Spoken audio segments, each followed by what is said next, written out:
Tikulandireni abale ndi alongo pano pa tiyankhuleni Ambuye lero pa 4 December 2023 Lolemba la Mulungu Woyamba mu Adventi.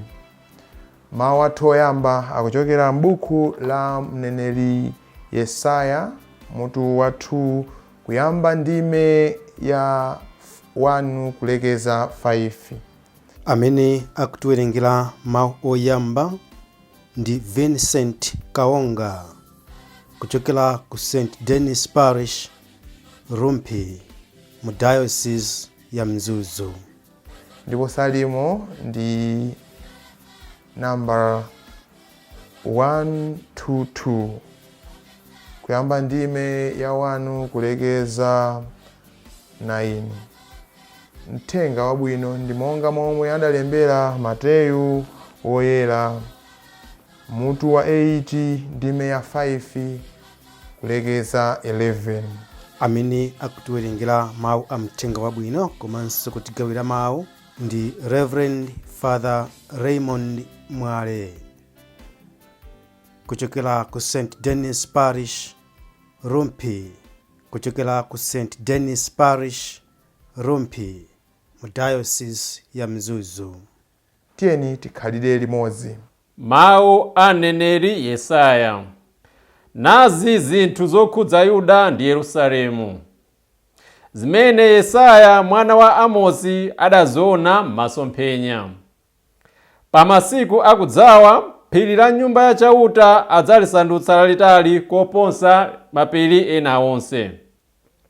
Lidzangoti joo pamwamba pa magomo onse. Mitundu yonse ya anthu idzathamangira ku phiri limenelo.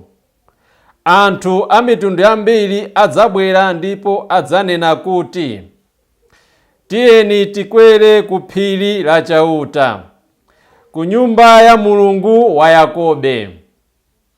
Iye adzatiphunzitsa njira zake, ndipo tidzayenda m'njira zakezo. Pakuti ku Ziyoni kumene kudzafumira malangizo akeyo, ku Yerusalemu kumene kudzachokera mawu achauta.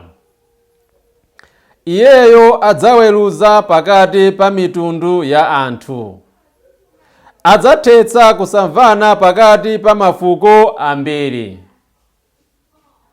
Anthuwo adzasula malupanga awo kuti akhale makasu, ndiponso mikondo yawo kuti ikhale mwapituka.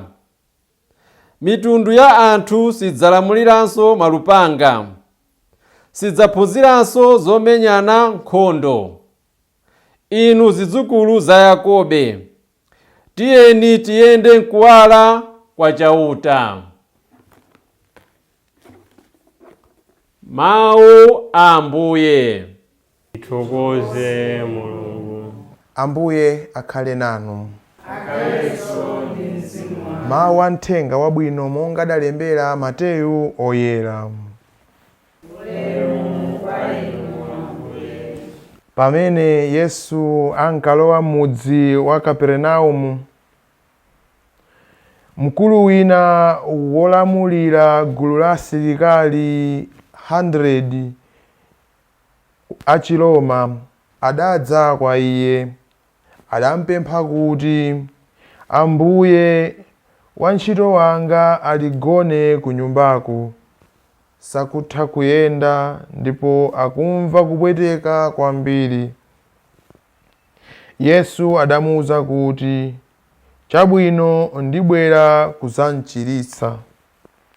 Koma mkulu uja adati, Ambuye, sindili woyenera kuti inu nkulowa m'nyumba mwanga.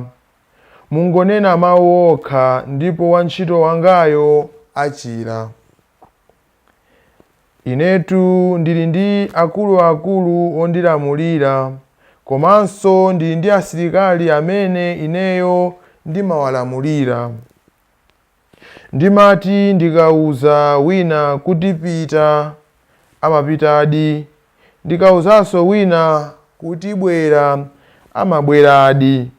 Ndipo ndikawuza kapolo wanga kuti chita chakuti amachitadi. Yesu atamva zimenezi adachita chidwi, ndipo adauza anthu amene ankansata aja kuti, kunena zoona, ngakhale pakati pa Aisraeli sindapeze chikhulupiriro chotere. Ndithu ndikunenetsa kuti ambiri azabwera kuchokera kumvuma ndi kuzambwe, nadzakhala nawo pa phwando la ufumu wakumwamba, pamodzi ndi Abrahamu, Isake ndi Yakobe. Mthenga wa Ambuye. Ulemu kwa inu Ambuye Yesu Kristu. Timanena ndithu pa nsembe ya misa, Fumu kuti nkwenerera chara kuti munjire mu nyumba yanu. Lord, I'm not worthy that you should enter under my roof, but only say the word and I shall be healed. Ndi zimene m'bale wathu uyu akunena ndithu kwa Yesu Kristu, kuzisitsa kukhala ndi chikhulupiriro ndi chaulere, zinthu ziwiri. Kuzisitsa, anali wamkulu woyang'anira asilikali 100, koma anadzichepesa kupempha ubwino wa wantchito wake. Kuchoka iyeyo analibe vuto mu moyo wake, koma anali ndi maso oona vuto la amene anali wachichepere kwa iye. Zimatha kutheka nthawi zambiri tilibe diso loyang'ana amene ali pansi pa ifeyo, amene tikhala nawo, amene tigwira nawo ntchito. Ife mwina timangoganiza zochita zathu ndi akuluakulu anzathu okha, kumangoyang'ana ubwino wa akulu okha, posayang'ana ubwino wa achichepere. Akutiphunzitsa anzathu lero kukhala ndithu mtima wodzichepesa, mtima wofunira anzathu zabwino, mtima nthawi zina bambo kukhala pa nyumba kucheza ndi ana kupeza chimwemwe mwa bambo awo, kuzichepesa, kuphunzira, ana aphunzire kwa makolo awo, kwa bambo awo, kwa amayi awo, kukhala ndi nthawi yokhala ndi ana. Kumufunsa, iwe Peter Junior, Peter Katenge, walemba pati, bweresa tione apapa ukachite bwino, ukakhonze bwino, ukalembe chonchi. Kumphunzitsa, kumfunira zabwino mwana, ndiye kuti pa nthawi imene ija mwana uja timamkweza. Pamene tichitira zabwino amene ali achichepere athu, timawakweza kuti akhale pamodzi nafe. Timazikweza ndithu kukhala nawo limodzi, timakhala anthu ozisisa mu zochita zimenezi. Pamene tizikweza timasiyana nawo, pamene tizisisa timakhala nawo amene ali ochepa kwa ife.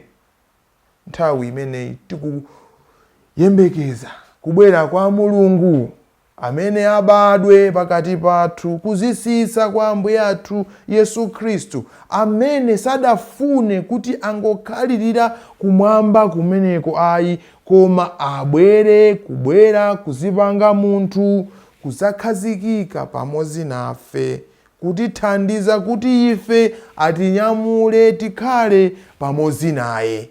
Chikondi chimenecho, kuzisisa kotheratu kwa amene anali Mulungu koma kusanduka munthu, kuzipanga kukhala munthu.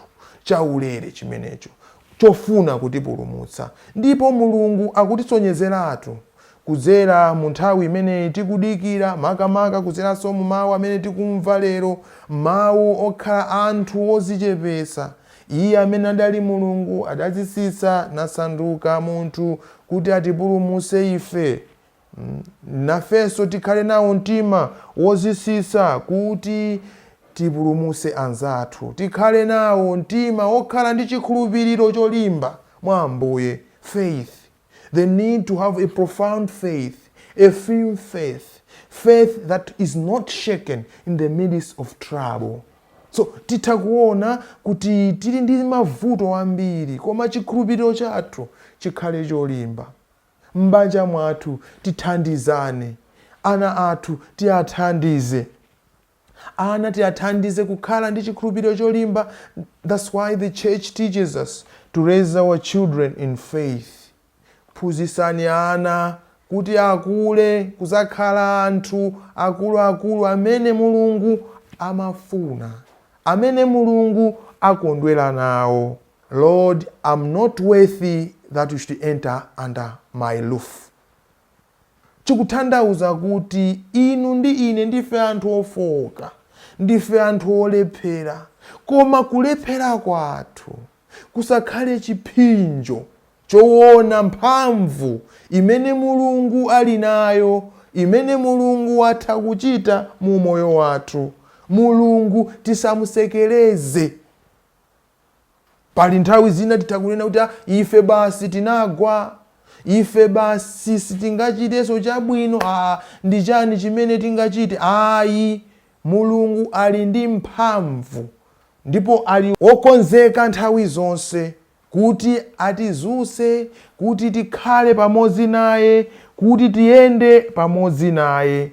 Mwa iye tipeza chipulumutso, mwa iye tipeza mtendere. M'mawu ake Ambuye muli mphamvu zogonjetsa, muli mphamvu zotithandiza ife kukhala ndi moyo wolimba, kaya ndi matenda, kaya ndi zina zotero, kaya ndi njala, kaya ndi kusiyana kwa abale athu.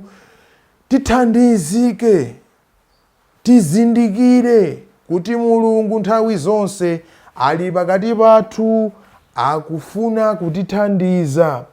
Ambuye, nenani mawu amodzi okha ndipo ndizakhala bwino. Ndili ndi chikhulupiriro m'mawu anu Ambuye, ndithandizeni ndipeze bwino, ndithandizeni Ambuye ndi mawu anu, ndithandizenso anzanga ndi mawu anu, ndithandize anzanga kupeza chipulumutso. Mawu anu Ambuye andisandutse ndithu wokutumikirani nthawi zonse, ndisakhale wobwerera mbuyo, koma nthawi zonse nditsukire mmwamba pamene ndalephera kuchita bwino. Amen.